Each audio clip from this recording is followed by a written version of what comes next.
Se me pregunta cuál es mi experiencia de Claret y quiero pues presentarla en diversas etapas. Hace algunos días, cuando celebrábamos la fiesta de nuestro padre fundador, me comenzó a rondar en la cabeza un adjetivo: mágico, mágico, y sentí que era perfectamente aplicable a nuestro padre carismático. Él fue agraciado con una magia divina que lo acompañó desde la infancia hasta su paso al cielo. Podríamos llamarlo carisma, pero la palabra magia dice todavía algo más. Claret fue un personaje que causaba estupor y al mismo tiempo admiración y contagio. Al menos ese fue Claret para mí. Y yo quisiera presentar mi experiencia de Claret en 5 pasos que tienen que ver con 5 etapas de su vida. El primer paso es mi experiencia de Claret a través de los hijos del Inmaculado Corazón de María. Cuando yo era niño vino a mi pueblo, Alhama de Almería, un grupo de misioneros redentoristas para realizar una misión popular. Un año más tarde vino también un misionero claretiano, el padre Carrillo, de la provincia de Bética, y fue este misionero el que más me impresionó.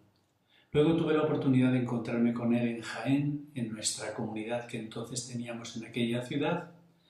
Visité la iglesia, la comunidad, la huerta, y este hombre me hizo sentirme como en casa.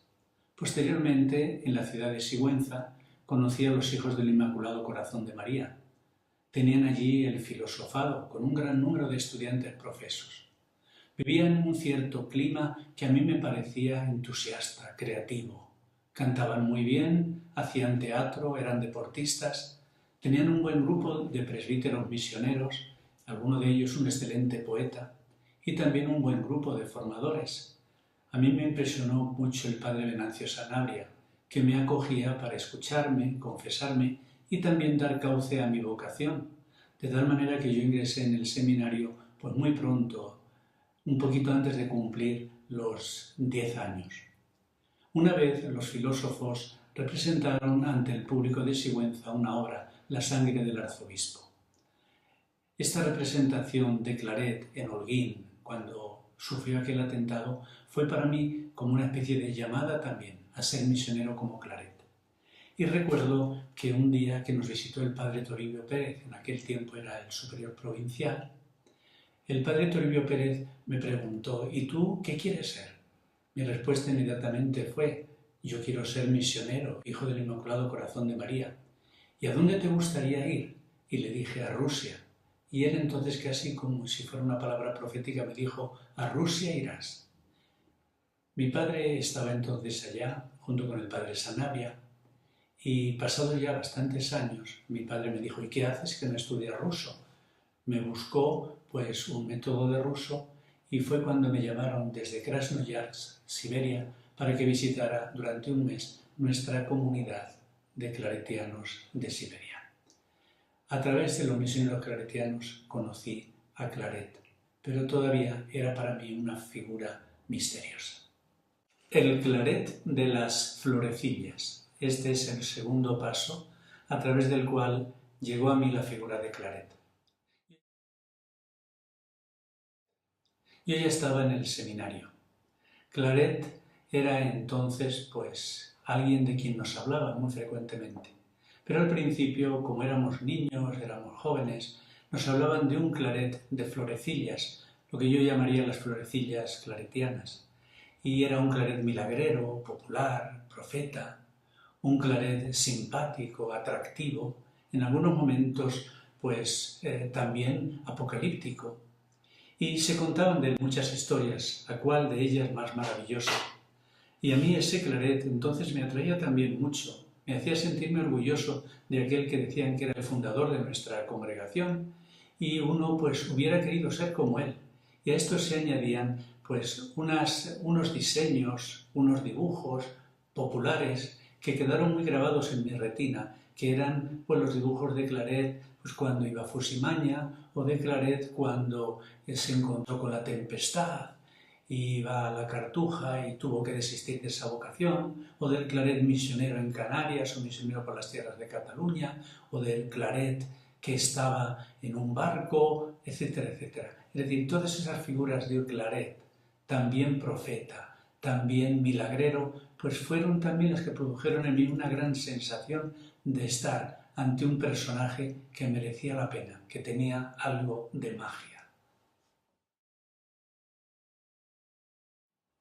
En los últimos años de seminario allá en Aranda de Duero y luego posteriormente en el noviciado en Ciudad Real, me encontré con otra figura de Claret. Era el Claret de la autobiografía.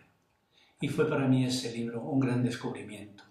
Era como escucharle a él directamente, relatándome su propia vida, su propia experiencia. La novena San Antonio María Claret era siempre pues un momento de especial conexión con la figura de nuestro Padre. Era para mí un momento para introducirme en el misterio de su propia vida. Y había sobre todo relatos que me llamaban mucho la atención, relatos de su infancia, de su juventud, especialmente de sus tentaciones, luego pues los relatos de su vida misionera, los relatos de Cuba, los relatos de la última etapa de su propia vida. Y me di cuenta de que la autobiografía era ya como una especie de evangelio, como una especie de fuente que no se agotaba nunca y a la cual se podía recurrir una y otra y otra y otra vez para beber y para empaparse. Todavía es un libro que hay que seguir leyendo y que quiero seguir meditando. El cuarto paso yo lo titularía El camino espiritual de Claret con María y las etapas de este camino.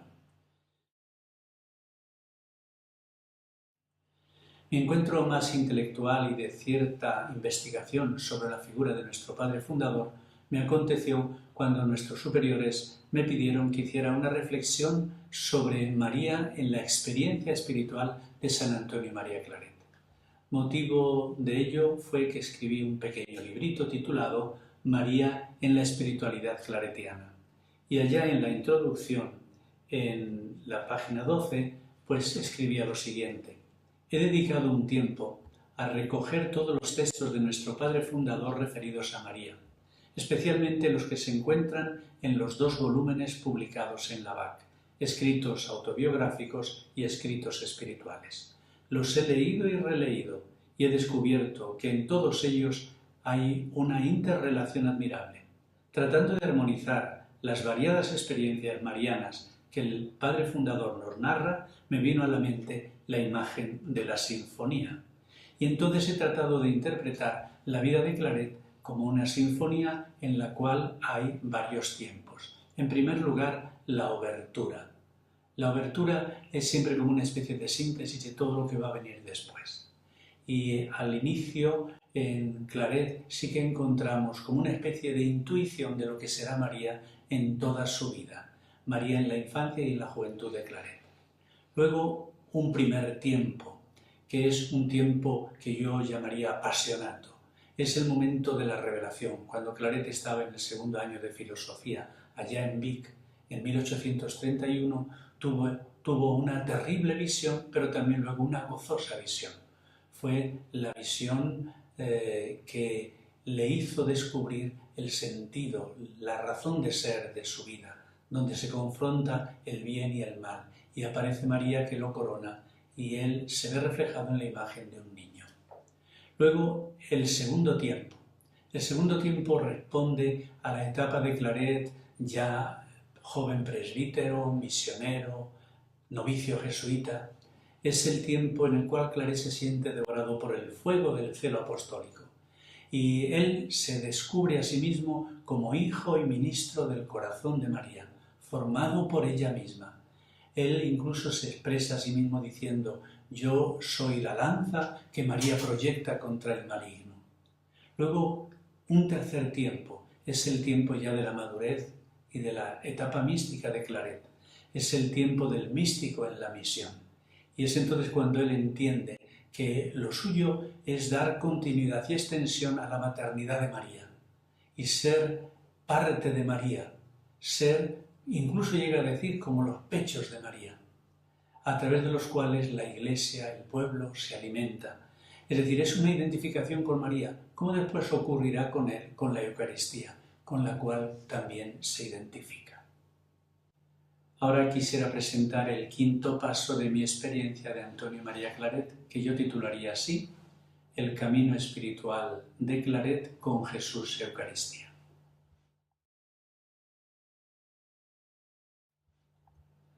En el simposio organizado por la Prefectura General de Espiritualidad, Eucaristía Vida, el año 2011 en Segovia, se me pidió una reflexión sobre la gracia grande 150 años después. Y esto me permitió profundizar mucho más en la figura de nuestro Padre Fundador desde la perspectiva de su experiencia eucarística a lo largo de su vida, hasta llegar al punto culminante de la identificación eucarística, esa gracia que para él fue apocalíptica y mística al mismo tiempo.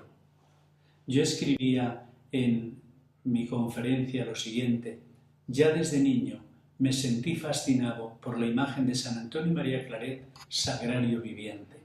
Pasados muchos años y coincidiendo con el 150 aniversario de aquella gracia, he sentido la necesidad interior de reflexionar sobre aquello que me fascinó. Lo hago con la experiencia que puedo tener como profesor de teología durante los 40 últimos años. Nunca he dudado de la veracidad de la confidencia de nuestro Padre Fundador sobre la permanencia sacramental de Jesucristo en él de una comunión a otra en la última etapa de su vida. Por consiguiente, para mí, Claret es ya el Claret hecho Eucaristía durante los últimos 9 años de su vida, y esto nos da una clave para entender su final.